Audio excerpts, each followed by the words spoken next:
नमस्कार दोस्तों, बहुत बहुत स्वागत है आपका हमारे यूट्यूब चैनल पर। कैसे हो? आई होप आप सभी अच्छे होंगे।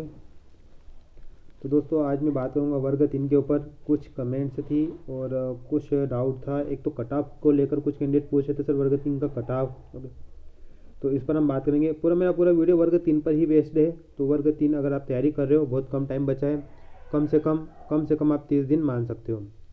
तो 30 दिन है बचे हैं, आपको तैयारी करना है और एग्ज़ाम होगी, 100% होगी, है ना।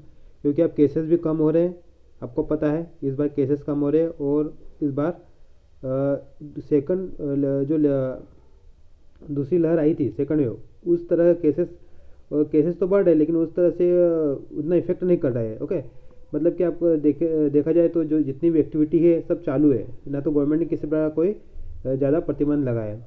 और इस बीच थर्ड वेव के बीच भी आपकी पुलिस भर्ती परीक्षा, जो कि बड़ी परीक्षा है ना, वो कंडक्ट हो रही है और लगभग हो ही गई है। तो वर्ग 3 भी होगी, ये तो आप लिख लीजिए 100%। चले, अब हम आज बात करेंगे दोस्तों। पहली बात तो ये है कि आपकी मेरिट लिस्ट कैसे बनेगी। कुछ कैंडिडेट पूछ रहे थे, कट ऑफ को लेकर कुछ कैंडिडेट पूछ रहे थे, कितना स्कोर करना चाहिए सर तैयारी के लिए, ये कुछ चीज़ें कैंडिडेट पूछ रहे थे। तो अब आपके पास 30 दिन बचे हैं। पहली बात तो अगर आप कट ऑफ के बारे में सोच रहे हो तो यह अभी आपको सोचना बंद कर देना चाहिए। ये सोचने का टाइम अभी नहीं है कट ऑफ के बारे में। क्यों नहीं है? कट ऑफ के बारे में क्यों नहीं है सोचने की बात? देखिए, मैं आपको बताता हूँ, एक मिनट। कट ऑफ के बारे में सोचने का टाइम क्यों नहीं दोस्तों? क्योंकि आपके पास जो टाइम पीरियड है अभी, कम से कम वो 30 दिन का। इस 30 दिन में आपको कुछ नहीं सोचना है, ना कट ऑफ, ओके, ना एग्ज़ाम डेट बढ़ेगी कि होगी, ये सब चीज़ें कुछ नहीं सोचना है। सिर्फ सोचना है कि कैसे भी करके मैं इस 30 दिन को अच्छे से यूटिलाइज़ कर लूँ, ताकि मेरा एक अच्छा स्कोर हो जाए और मैं अब कम से कम मेरिट में अपना एक जगह ले लूँ।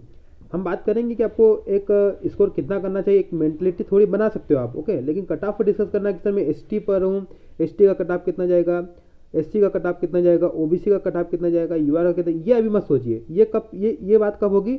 जब आपकी एग्ज़ाम शुरू होगी, एग्ज़ाम हम देखेंगे शिफ्ट कितनी आ रही है, ओके, तब हम इस पर चर्चा करेंगे। ये अभी चर्चा करने का विषय नहीं है। 30 दिन में अगर हम इस पर चर्चा करेंगे तो आपका माइंड डाइवर्ट होगा और आपका तैयारी से फिर ध्यान हटेगा, है ना।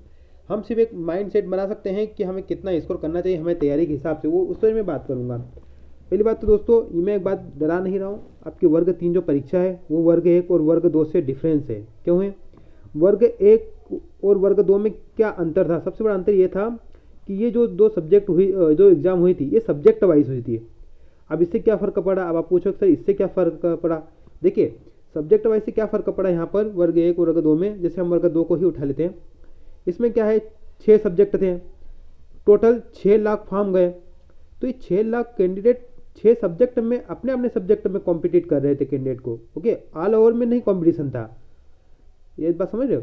जैसे कि समाज विज्ञान से ज़्यादा कैंडिडेट थे तो उन्होंने अपने ही सब्जेक्ट पर कंपटीशन किया है, भले पद कमाए, लेकिन वो किसी दूसरे सब्जेक्ट के कैंडिडेट को कॉम्पीट नहीं कर रहे थे। इसी तरह मैथ्स, इंग्लिश, जिसमें इंग्लिश को सबसे ज़्यादा फायदा हुआ, फिर से कम मैथ्स को फायदा हुआ, क्योंकि सब कैंडिडेट कम थे इंग्लिश में और पोस्ट ज़्यादा थी।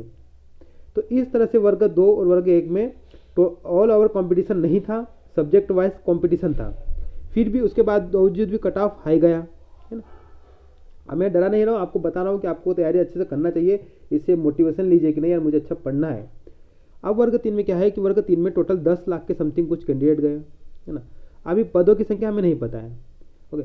अब यहाँ पर ऑल ओवर 10 लाख पर कंपटीशन आपका होगा, 10 लाख पर कंपटीशन होगा, तो आपको 10 लाख कैंडिडेट से फाइट करना पड़ेगी, है ना। पद कितने आए वो बात अभी में चर्चा का विषय नहीं है। तो यहाँ पर आपको ये माइंड सेट करना है कि आपको किस लेवल की तैयारी 30 दिन में करनी है। ऐसा नहीं कोई बहुत बड़ा कोई हाई लेवल की इसमें तैयारी नहीं है, बेसिक तैयारी है। आप बेसिक को अच्छे से करके जाओगे तो आराम से एक सीट ले लोगे।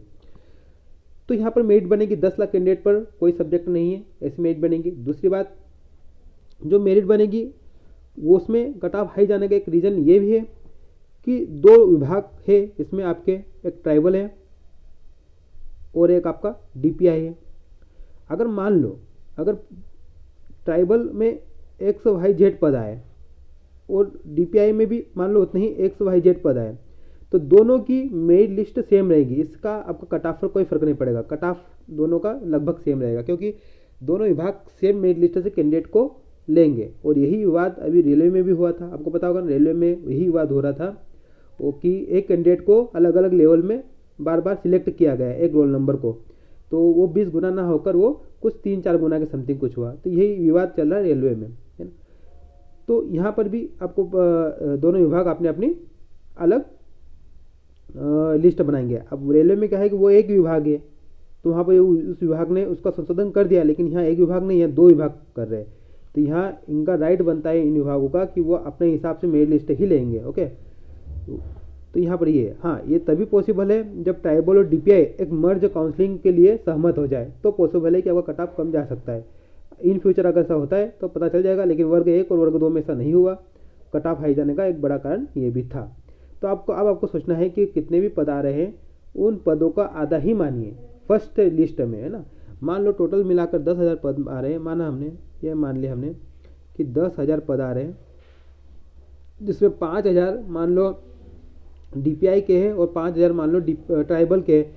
तो लिस्ट जो फर्स्ट बनेगी वो 5,000 पद के हिसाब से ही बनेगी, मेरिट इतनी ही जाएगी ना। तो बस ये आपको चीज़ें ध्यान में रख के अपनी तैयारी को अच्छे कंटिन्यू रखना है। अगला क्वेश्चन है दोस्तों, अब हमें कट ऑफ के बारे में तो हम नहीं बात करेंगे, लेकिन आपको कितना स्कोर करना चाहिए।